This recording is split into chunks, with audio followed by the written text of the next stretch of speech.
dipersembahkan oleh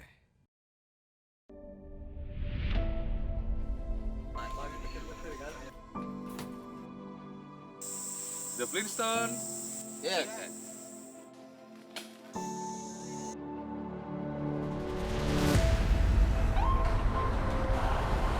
Assalamualaikum warahmatullahi wabarakatuh. Welcome back to Fakir Muhammad Rasa YouTube channel, dan ini bukan review.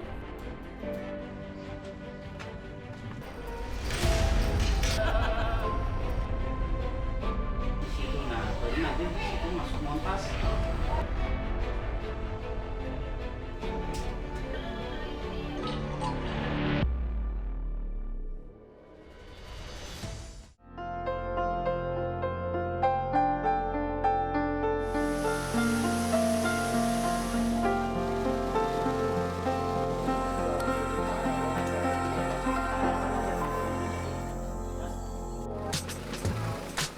Menurut saya kedua peserta dari Kaltara ini, si Rohil yang punya basic jurnalis dan juga Gino yang juga punya basic ilmu komunikasi dan dunia media, tentunya ini juga cukup memudahkan ketika mentori mereka bagaimana memahami realitas film ataupun hal-hal yang terkait dengan eksekusi sinematografi. Mungkin saya hanya mendampingi kedua peserta untuk mensupervisi, utamanya untuk produksi ya, bagaimana pengelolaan waktu, bagaimana strategi syuting di lapangan, karena memang medannya cukup luar biasa, kita ada di pedalaman. Tapi yang jelas kedua peserta ini sudah memiliki chemistry karena mereka berteman cukup lama. Artinya ini hal-hal yang juga membantu komunikasi tim dalam produksi.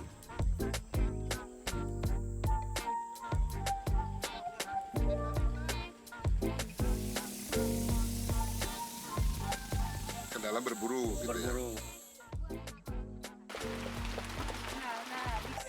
Empat. Udah beda dari masyarakat yang lain karena dia udah memilih menetap, dan notabene di sana emang masih nomaden, berpindah-pindah.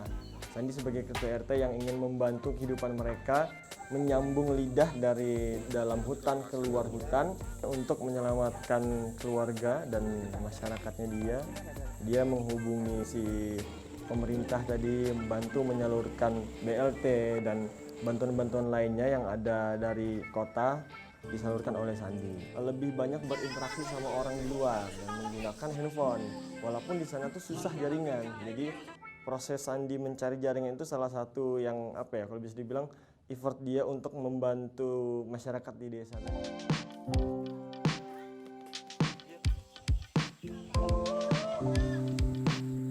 Mungkin proses yang panjang di Eagle Award Documentary Competition bisa menjadi bekal begitu ya untuk menjadi seorang dokumentaris. Artinya teman-teman di Gembleng bukan hanya pada saat produksi, melainkan teman-teman bisa mengalami setiap proses yang diberikan oleh Eagle Award. Teman-teman tidak kapok untuk menjadi dokumentaris, karena memang menjadi dokumentaris itu harus dekat dengan realitas, dengan kenyataannya, dan harus siap dengan berbagai situasi di lapangan.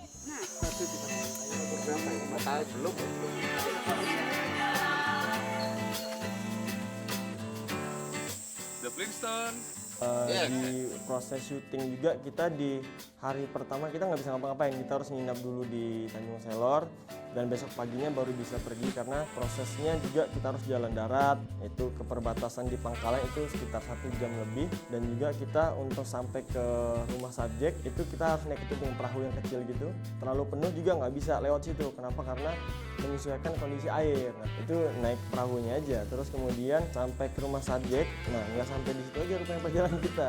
Itu dari rumah subjek yang itu goa tempat tinggal suku Punan Batu tadi, itu naik perahu lagi sekitar 1,5 jam ke pesisir sungai, ada pemukiman suku Punan Batu gitu, dan itu di sana hidup bersama hewan-hewan yang kita nggak lihat sama sekali kadang, dan ada yang kita lihat kayak kita tidur terus dinaikkan anjing gitu-gitu, dan lintah, kalau tahu lintah atau patut itu di mana-mana udah di kaki, dan banyak lah berdarah-darah hitungannya, dan kayak misalnya Bang Abel sampai kena kira orang kutu hutan itu sampai sekarang tuh masih bengkak-bengkak dan bentol-bentol.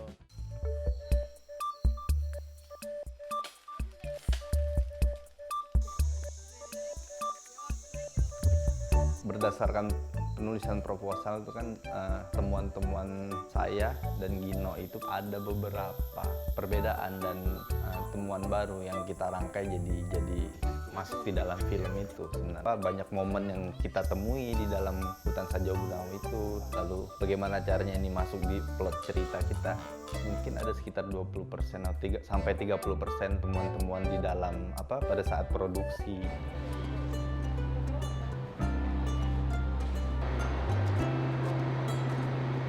Rasanya capek, campur aduk ya, capek, senang bisa tiba di Jakarta hari ini.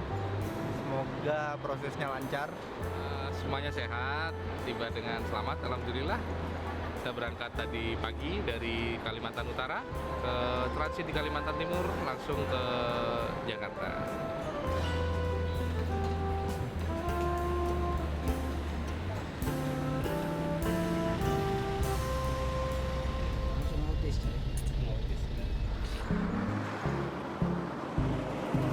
Sebelum melakukan proses editing, saya dan Gino itu melakukan mapping, jadi membuat paper edit. Jadi kita susun di dinding di ruang editing itu. Selama 2 hari pertama itu kita memang fokus pada penyusunan scene-scene dan struktur yang kita hendaki dari awal.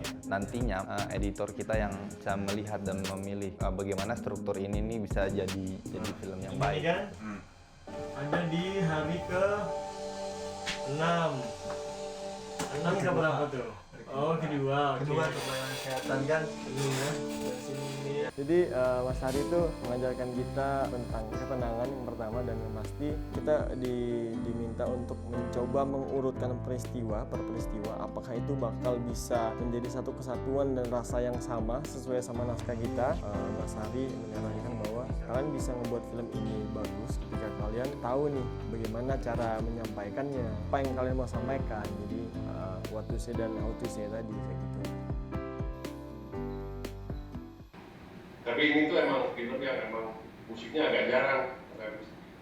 Ya ini baru kepikiran sekarang tadi dari Bung Ivan juga kasih note, menurutku menarik sih. Jadi musik yang organik, ya udah kameranya juga organik gitu. Proses editing kita di rough cut pertama itu menemui beberapa kendala dan masalah soal struktur di film kita. Setelah melalui beberapa diskusi dengan mentor editor, kita mengetahui di mana letak permasalahan dari struktur film kita. Akhirnya di rough cut kedua kemarin kita menemukan alur dan struktur yang baik di film kita, tinggal memoles.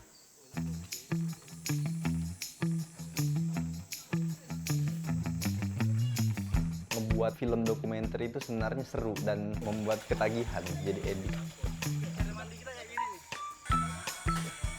Tapi setidaknya film ini bisa lebih membuka mata kita tentang saudara-saudara kita yang masih tinggal di tempat-tempat yang lumayan di pedalaman seperti ini. Kedepan kita juga harapannya film ini bisa menjadi jembatan komunikasi agar semua orang memberi perhatian baik pemerintah ataupun pihak lain terhadap kondisi mereka di dalam hutan gitu.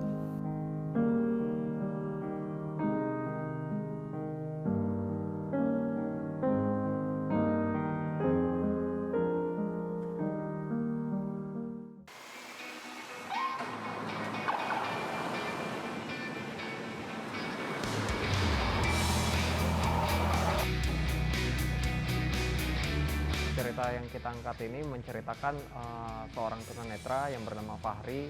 Dia seorang tunanetra low vision yang berjuang di era teknologi ini dengan membuat konten YouTube, serta dia juga mengajar IT di kalangan disabilitas. Yuk mulai.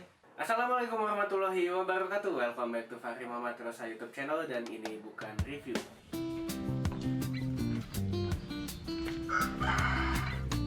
Untuk tim dari Depok ini yang judul filmnya Tanpa Terkecuali, kalau kita bilang perubahan cerita itu dari ide awal mereka sampai dengan kemudian ketika syuting, saya lihat sih tidak banyak perubahan ya.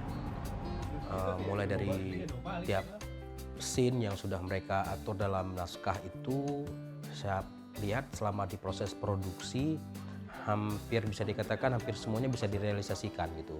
Bahkan teman-teman selama syuting kita juga bisa dapat beberapa momen-momen yang itu memang tidak terprediksi dari awal gitu. Artinya ada pengembangan bahkan di lapangan terhadap ide cerita awal yang mereka ajukan gitu.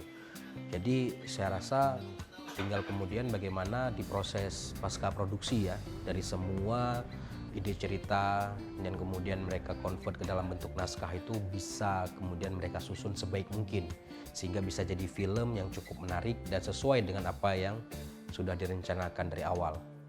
Jadi nanti paling ada lagu lu 1 atau 2 lah ya, 2 lagu deh, 2 lagu full dibawain. Nanti gua tag gambarnya dari mixer langsung. Gua sih ngegambarinnya sini nih dibuka dengan suara bass nih.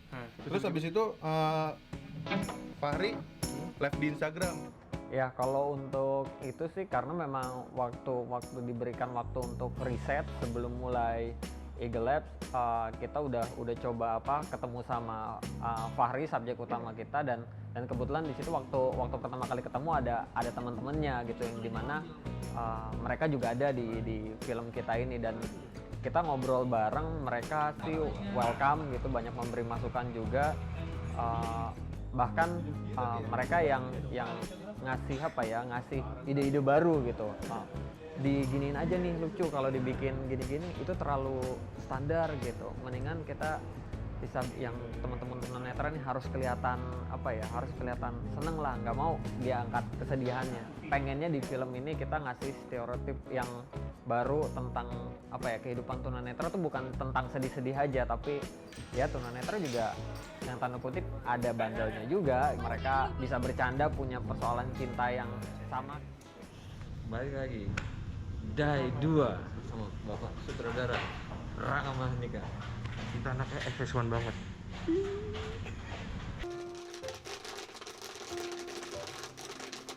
Dalam proses produksi bahkan dari khususnya malah di produksi dan pasca produksi kita membagi tim, membagi tupoksi lah, istilahnya membagi tupoksi, membagi tugas. Khususnya misalnya seperti peserta yang satu yang bernama Putra, dia fokus pada bagian-bagian produserial gitu. Jadi dia yang kemudian bertanggung jawab untuk perizinan, kemudian dia juga yang bertanggung jawab untuk kemudian memastikan logistik para kru selama syuting dan mengurus urusan administrasi lainnya gitu. Dan satu orang lagi finalis yang bernama Raka, dia fokus pada cerita. Jadi dia yang akan terus mengawal naskah yang sudah mereka tulis, yang sudah mereka godok selama kurang lebih juga 1 minggu di proses workshop, itu bisa terrealisasi sebaik mungkin selama di lapangan.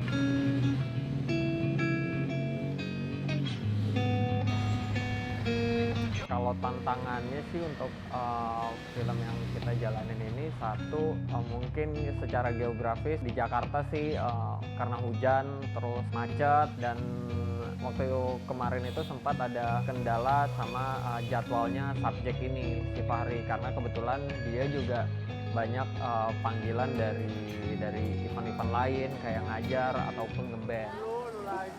Kok nggak kedetek? Lecek nih. Iya itu vakum duit lama itu. Oh ya. Duit goreng. Bentar. Tuh 30 kayaknya tuh. Coba yang ini lebih mengenaskan lagi nih. Mantap lu sekali. Goceng. Tim tanpa terkecuali ini selama proses sehari-hari itu kan mungkin kita kurang berinteraksi dengan teman-teman yang disabilitas gitu, sehingga ketika kita harus produksi film dengan subjek adalah teman-teman disabilitas, banyak pengetahuan yang kita harus upgrade gitu. Bagaimana kemudian kita bisa membuat teman-teman subjek ini mereka tetap bisa nyaman di depan frame, dan mereka juga tetap bisa sama-sama menyatukan visi dengan kita dari kru, terutama dengan tim dari sutradaranya, tentang pesan yang menurut kita penting untuk bisa kita suarakan melalui medium film ini gitu. Kan suka ada tuh yang nanya, tunanetra kalau mandi bisa nggak mandi sendiri? Oh iya. bisa. Terus bikin gitu tutorial mandi ala tunanetra viral gitu. Gitu apa ya? Bisa. Dari pertanyaan orang aneh-aneh. Mandi kok ya gimana? Mandi tinggal mandi kan? Iya, cuman nggak bisa lihat doang.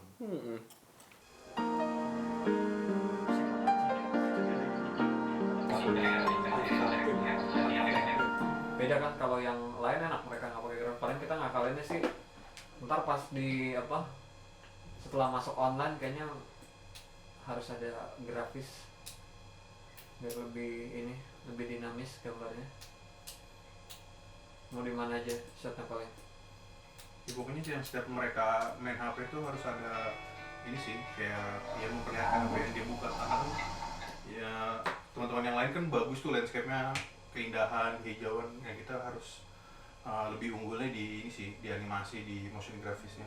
Proses editing yang udah kita lewatin, kita dikasih waktu 14 hari melewati 3 kali draft, dari draft 1, 2, 3. Hal menarik itu tentunya perubahan-perubahan yang selalu kita temukan dan selalu kita dapatkan dari beberapa mentor dan juga senior-senior. Jadi ibaratnya ada perubahan struktur atau perubahan konsep sedikit, jadi tentunya film ini semakin jadi lebih berwarna dan lebih asik.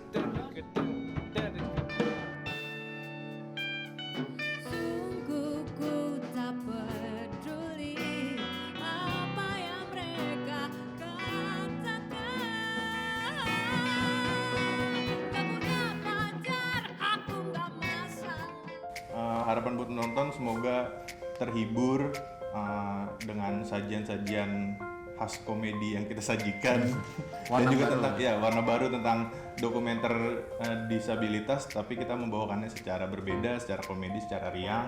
Ya, semoga ini juga bisa memberikan kacamata baru lah untuk masyarakat bahwa disabilitas itu bukan cuma menerima manfaat, tapi mereka juga bisa dan mampu memberikan manfaat nih.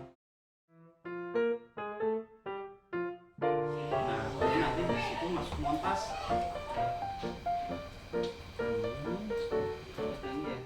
di subtitle aja sekalian PM itu soalnya. Jadi di hari pertama kami lebih fokus ke diskusi. Di diskusi pertama kami itu Mas Supri ngasih ini kebebasan di kami. Kalau kalian mau nyusun ide ceritanya tuh diserah di kami, saya dan Harsa. Jadi awal-awal ide cerita kami alurnya tuh serah di kami. Nah, tapi setelah disusun menurut yang kami mau, ternyata mengalami kebuntuan. Nah, akhirnya di situ Mas Supri ngasih masukan seperti ini. Akhirnya ketemulah gimana alur yang baik. Dan ketika presentasi pertama tuh kebetulan alur ceritanya salah satu tim kami lah yang alur ceritanya udah jelas mau dibawa kemana. Awalnya banyak yang menyarankan untuk performatif, ternyata setelah syuting kami mendapatkan bahwa ide ini lebih berpotensi ke arah observasional. Nah, ketika tiba-tiba kamu sama adikmu mendaftarkan adikmu untuk kuliah tuh, bridgingnya tuh nggak ada, tipis tuh bridgingnya. Kalau kendala sih kami paling kalau masalah teknis nggak ada ya, soalnya ruangan-ruangan lain masalah teknis misalnya komputernya mati gitu. Kasihan, kami nggak ada menemui kayak gitu. Misalnya ada file-file yang lupa ke backup, kami nggak ada. Mungkin kesulitannya paling ketika diskusi gitu untuk menyatukan ide saya, Harsa, Mas Supri itu lumayan sulit lah untuk menyatukan ide-ide itu. Berapapun biaya berapapun, saya yang akan bertanggung jawab. Udah sampai situ aja. Tapi pembahasannya hampir sama sih semua di setiap ininya. Ya dikirim lah Cumi. Tinggal kirim Bang. Yang edit Harsa. Ya bercandanya gitu. Misalnya juga saya pernah taruhan yang kalah harddisknya kita reset, kita format, tapi ternyata saya yang kalah taruhannya. Padahal di situ ada Mas Supri, editor saya, saya bercanda, enggak, ternyata HP saya kena format nggak sengaja, saya nyesal akhirnya. Makanya dari itu saya langsung berhenti bercanda di tempat editing. Ini aib sendiri.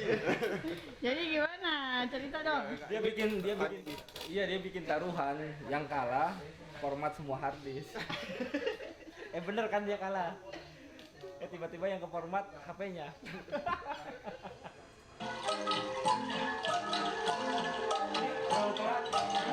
sejauh ini kami mendapat lumayan banyak dinamika lah di dalam proses editing ini, yang dimana rokat awal, yang rokat 1 kita dapat banyak masukan tentang alur cerita kami, dilanjut dengan rokat 2 kami rubah coba strukturnya, dan di rokat 3 kami coba untuk mengcombine semua dari yang rokat 1 dan rokat 2. Kami menggunakan kapasitas dan posisi kami sebagai sutradara dalam menyusun cerita sesuai dengan apa yang kami inginkan. Aku menikmati gitu, kayak misalkan budayanya mereka dengan shot lambat itu nyaman gitu. Tetapi kenapa akhirnya sangat menjadi lambat gitu. Ketika konten pun mereka kayak shotnya lambat gitu. Jadi harusnya kan mungkin bisa lebih variatif lah, dinamis.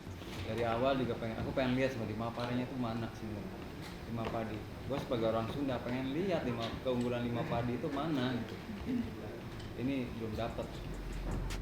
Banyak pandangan yang datang pada kami untuk memberikan masukan-masukan, baik itu masukan yang rasional ataupun masukan-masukan yang sifatnya imajiner. Tentu saja kami akan memilih bagaimana masukan itu dapat diterima oleh kami untuk masuk ke dalam film tentunya. Saya dan Japra punya sudut pandang penceritaan yang berbeda.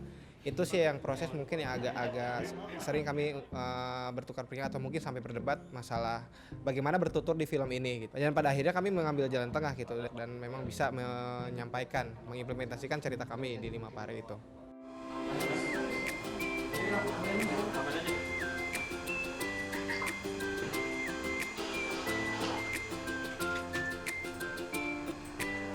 Karena dalam proses editing ini saya dinyatakan positif COVID tanggal 4 November. Jadi selama 2 minggu di dalam proses editing itu yang melakukan Kak Rifon. Jadi kami melakukan diskusi lewat HP. Karena yang di dalam film itu hampir keseluruhannya menggunakan bahasa daerah.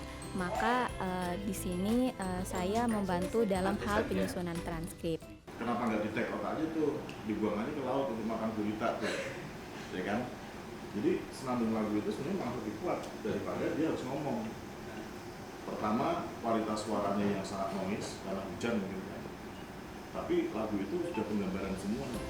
Di awal itu ketika di tim kami masih kesulitan dengan struktur cerita apa yang kami tampilkan. Di tahap itu kami hanya menemukan beberapa potensi cerita yang menurut kami sudah sesuai. Itu di tahap awal editing. Dan tahap kedua itu struktur cerita kami sudah dapat karena dibantu dengan transkrip dari si Pina. Walaupun Dibilang ada suami, tidak ada. Dibilang ada, tidak ada. Dibilang tidak ada, ada. Dibilang ada, tidak ada. Suami kayak begitu, ya susah juga. Taunya cuma bikin anak, tidak bertanggung jawab. Itu dinamakan laki-laki buaya.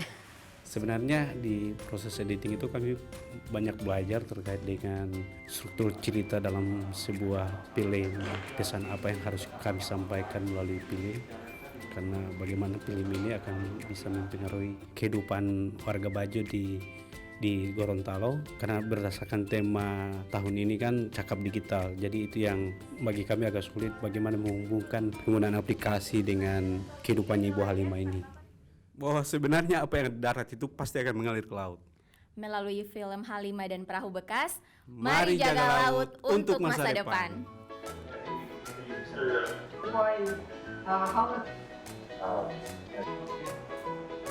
Jelas dari paparnya tetap.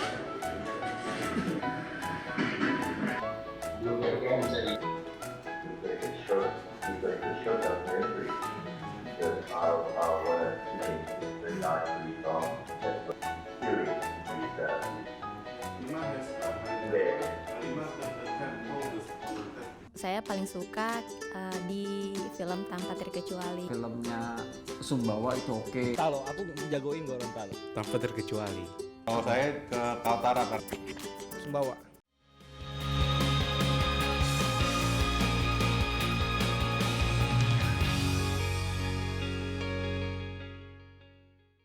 Dipersembahkan oleh